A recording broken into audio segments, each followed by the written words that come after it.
তো 9 × 11 = 99। 101 থেকে 99 বাদ 2 2 11 2 22, বুঝা গেল? এবার কত দিয়ে 2 দিয়ে যাবে, 2 দিয়ে গেলে কত আসবে? 2 1 কে 2, 9 2 18, 6 2 12। এবার কত আসছে? একটি চামড়ার বল তৈরি করতে প্রতি বর্গ সেমি 17.5 টাকা হিসাবে 431.20 টাকা লেগেছে। বলটির ব্যাসের দৈর্ঘ্য কত?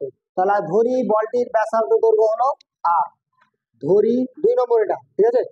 ধরি বলটির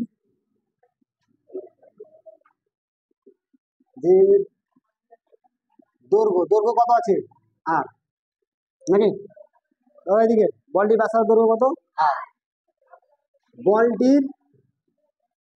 বলটির বলেছে প্রতি বর্গ সেমি হিসাবে এত টাকা হিসাবে এত টাকা খরচ হইল। বলটির সমতলের ক্ষেত্রফল। আচ্ছা বলটা যে আমি বলছি কেন করছে, আচ্ছা বলটা যে তৈরি করছে, বলটা তৈরি করার কথা বলে কি সমতল, বক্রতল, নাকি চারো সাইডে বানাচ্ছে, তাহলে কি আমি সমগ্রতলের ক্ষেত্রফল বের করি। তাহলে বলটি সমগ্রতলের ক্ষেত্রফল 4πr² বর্গ একক। এবার করবো শর্তানুসারে, আর অত ইতিহাস লিখতে যাবো না, বুঝে নিন। শর্তানুসারে কি 4πr², এটা কি সমগ্রতলের ক্ষেত্রফল। বইয়ে বলে দিয়েছে প্রতি বর্গ সেমি হিসাবে 17.5 টাকা হিসাবে 431.20 টাকা খরচ হয়েছে। তার মানে 431.20 22 17.50। দেখ টোটালটার থেকে যদি এটা ভাগ করি তাহলে ক্ষেত্রফলটা পেয়ে যাবো না। যেমন এর আগের অঙ্কটা আমি করলাম, কত ছিল, কত টাকা প্রয়োগ যেটা 2 করালাম, ওই 2 এর টোটাল টাকা তো কত টাকা, টাকা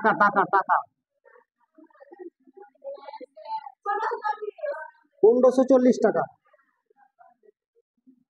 তো কয় টাকা হিসাবে 1540 টাকা খরচ হয়েছে? 2 টাকা 50 পয়সা হিসাবে 1540 টাকা খরচ হয়েছে।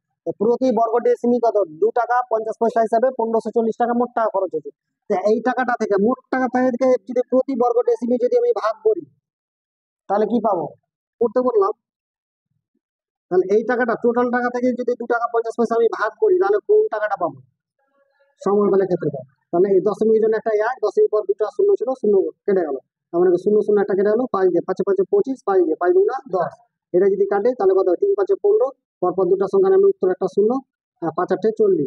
তার মানে কত আছে? 8 2 কত? 16, 3 2 6। তো 616 আসছে কিনা প্রতি, মানে কি আছে ওই গোলকটার কি সমগ্রতলের ক্ষেত্রফল আসছে। ওইরকমই সেম প্রতি বর্গ ডেসিমিটার 17.5 টাকা হিসাবে যদি মোট এত টাকা খরচ হয়, তাহলে মোট টাকা থেকে যদি আমি প্রতি বর্গ ডেসিমি যদি ভাগ করি তাহলে সমগ্রতলের ক্ষেত্রফল পাবো। এর আগের অঙ্কটা প্রয়োগটার মতনই, বুঝা গেল এবার? তাহলে এইটাই আমি ভাগ করলাম, বুঝা গেল? তাহলে 4 পায়ের মান কত? 22/7 × r²। হ্যাঁ নেই তো, এখানে আমি করে দিই। দশমিকের জন্য একটা 1, দশমিক পর 2টা সংখ্যা আছে, 2টা শূন্য, দশমিক নিচের ক্ষেত্রে উপরে হবে, তাই তো? কেটে গেল 100 100 কেটে গেল, একটা শূন্য কেটে গেল, ঠিক আছে? এবার কত আসবে? 3 4 4 3 1 2, আর নিচে আছে হলো। এবার r² সমান কত হবে? 4 3 1 2 1 7 5 175। আর যেটা সঙ্গে ছিল নিচে বসবে, তাহলে 4 বসবে কোথায়? নিচে। তারপর 22/7, মানে 22 বসবে কোথায়? নিচে। আর 7 চলে যাবে উপরে। 11 দিয়ে 11 2 22, 11 দিয়ে, তার মানে 4 এখন 44 বেশি হয়ে যাচ্ছে। তার মানে 3 11 33, 33 বাদ দিলে কত পাবো? 10 10 আর 1 মানে 110, না সরি 101। তো 9 11 99, 101 থেকে 99 বাদ 2 2 11 2 22, বুঝা গেল? এবার কত দিয়ে? 2 দিয়ে যাবে, 2 দিয়ে গেলে কত আসবে? 2 1 কে 2, 9 2 18, 6 2 12। এবার কত আসছে? 4 দিয়ে যাবে, 4 দিয়ে যাবে, 4 দিয়ে যদি কাটে 4 4 16, 17 18 19, 36, 4 9 36। তার মানে r² সমান কত পেলাম? এখানে যদি স্কোয়ার উঠে তাহলে এবারে কি যাবে? উঠে যাবে। উপরে পেয়েছি শুধু কত? 49 আর 7, নাকি আর একটা কাটাকাটি যাবে 7 দিয়ে, 7 দিয়ে যাবে, 7 দিয়ে হেঁটে যাবি, 7 দিয়ে 7 দুগুণা 14, 17 থেকে 14 বাদ 3, 5 7 35, তাহলে উপরে 49 আর নিচে পড়ে থাকলো 25, তাহলে 49 বাই কত 25, আর স্কয়ার উঠলে কত হয়ে যাবে, রুট হয়ে যাবে।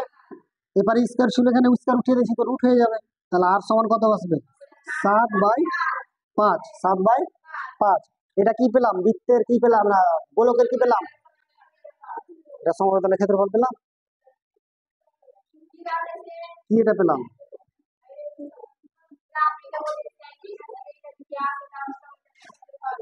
সমগ্রতলের ক্ষেত্রফলের সূত্র সমান সমগ্রতলের ক্ষেত্রফল হয়ে গেছে। এটা ব্যাসার্ধ দৈর্ঘ্য পেলাম, এটা সমগ্রতলের ক্ষেত্রফল এটা, আর এটার সঙ্গে এটা ভাগ করে সমগ্রতলের ক্ষেত্রফল পেলাম, ওইটাই হলো শর্তানুসারে। আর এটা যেটা পেলাম সেটা হলো কি ব্যাসার্ধ দৈর্ঘ্য। উত্তর চেয়েছে ব্যাস কত, বলেছিলাম বলি, তাহলে লিখে দেবো নির্ণয় বলটির ব্যাস, নির্ণয় বলটির ব্যাস কত হবে, 7 বাই কত 5 ইন্টু 2, ব্যাসকে 2 দিয়ে গুণ করবো, তাহলে 7 দুগুণা কত 14/5, তাহলে 14কে 5 দিয়ে ভাগ করি নাকি, তার মানে কত 2.8 কি ছিল না, বলটি কি সেমি নাকি প্রতি বর্গ সেমি, তার মানে কি সেমি। এটা নির্ণয় বলটির ব্যাস হবে 7/5 ইন্টু 2, মানে 2 দিয়ে গুণ করবো, ব্যাস মনে ডাবল, তার মানে কত আছে 14/5। ঠিক আছে, কাজ হলো যে যেগুলো প্রয়োগ আছে সেই অঙ্কগুলো দেখা।